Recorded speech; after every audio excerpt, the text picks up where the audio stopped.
Hello, hello, hello! Earlier this month, California saw a horrific series of uncontrolled fires wherein many people's homes were burnt to the ground and several lives were lost. Amidst the tragedy, however, people remarked on something rather odd. Whilst the buildings had been flattened, bar what little brickwork there was, the trees seemed almost completely unharmed. So why was it that the buildings burned with such ease compared to the nature around them? Why were these fires so devastating? And what lessons ought to be learned from this experience? Watch this video to find out.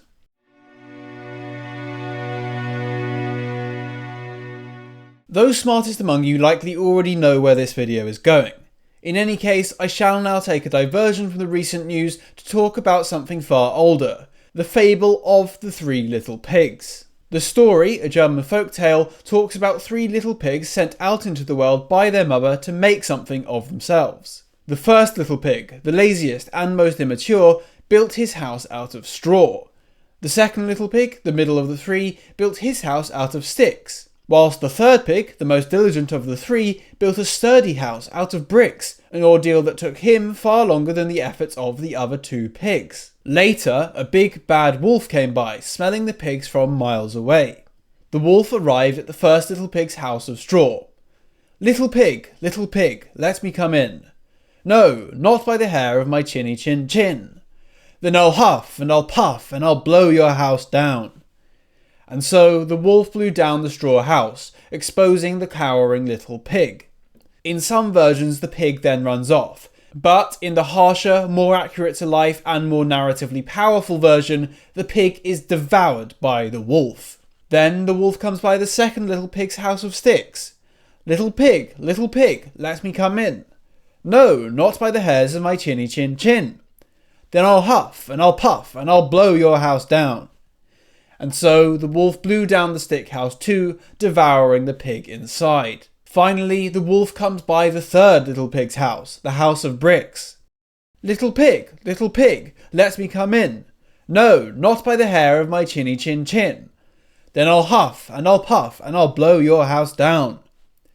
But, try as he might, the wolf could not blow the house down, for the house was well built and sturdy. Not giving up so easily, the wolf then jumped onto the roof of the house, trying to make his way down the chimney.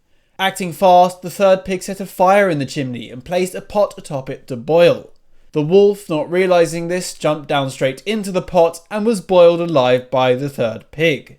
This fable and the moral message it contains is one of diligence and preparation. The three little pigs represent men, their houses represent their lives, and the wolf represents the challenges thrown at them. The moral is that those who choose hedonistic pleasure over hard work will not survive the harshness of the reality in which they find themselves. Only he who puts in the hard work to build a stable and secure settlement can resist life's challenges and ultimately defeat them. This brings us back to California.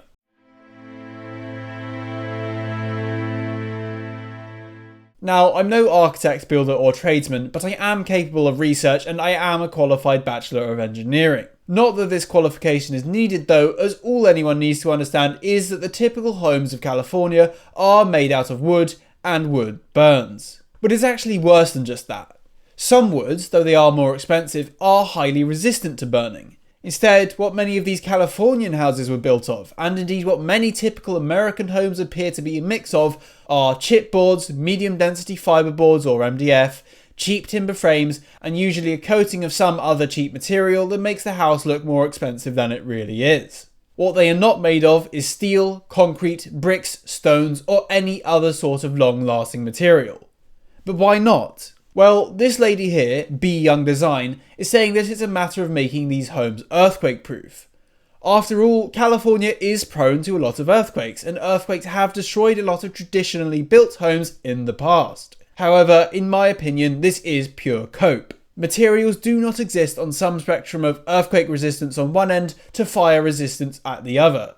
Some materials are good at both, some good at only one, and some good at neither. In fact, when you look at many other countries or regions prone to earthquakes, you find that these regions do not exclusively build out of wood, but instead use steel and concrete as the primary materials, both of which are non-flammable. The simple reality is that Californians, like many other Americans, build cheap shit houses out of low quality materials in order to cut corners and cut costs. Their nation is a young nation and most of their things are new.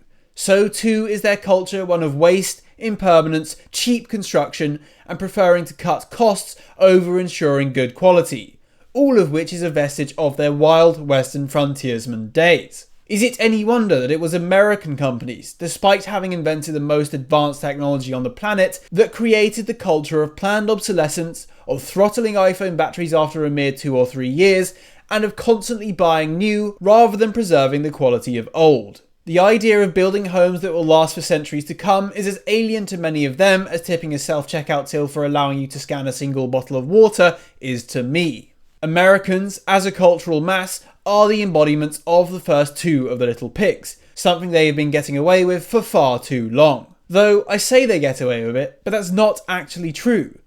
Who remembers when the town of Paradise burned down? Or the many houses built in Tornado Valley with materials so cheap that they have no chance of surviving tornadoes? Or the many other cases where American settlements are destroyed because those who built them were lazy cost-cutting hacks, whilst those who bought them simply looked the other way. As of releasing this video, I will be in America right now, and I always have a good time when I'm here. But these people simply do not ever learn, and people's lives will always be ruined because of this. Look, I made a number of videos talking about how liberalism and capitalism, the ruling principles of American culture, or the culture more directly itself, completely suck in many regards. But for the sake of the majority of decent people living in America, please learn this lesson. Learn to build things that last. Build homes and create property that will stay with your family for many generations. Build dynastic legacy. Don't just replace things every time they break like it does not matter. Fail to do this and the karmic power of nature will bring about your eventual downfall.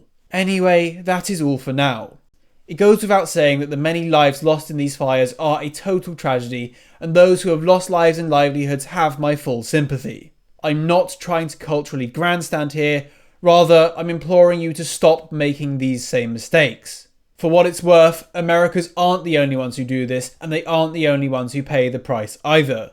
In any case, I hope this video will make people reflect on their attitudes, and I hope people will remember the eternal wisdom of old. As always, thank you for watching. If you thought this was a good video, then please like, subscribe, and God save the King.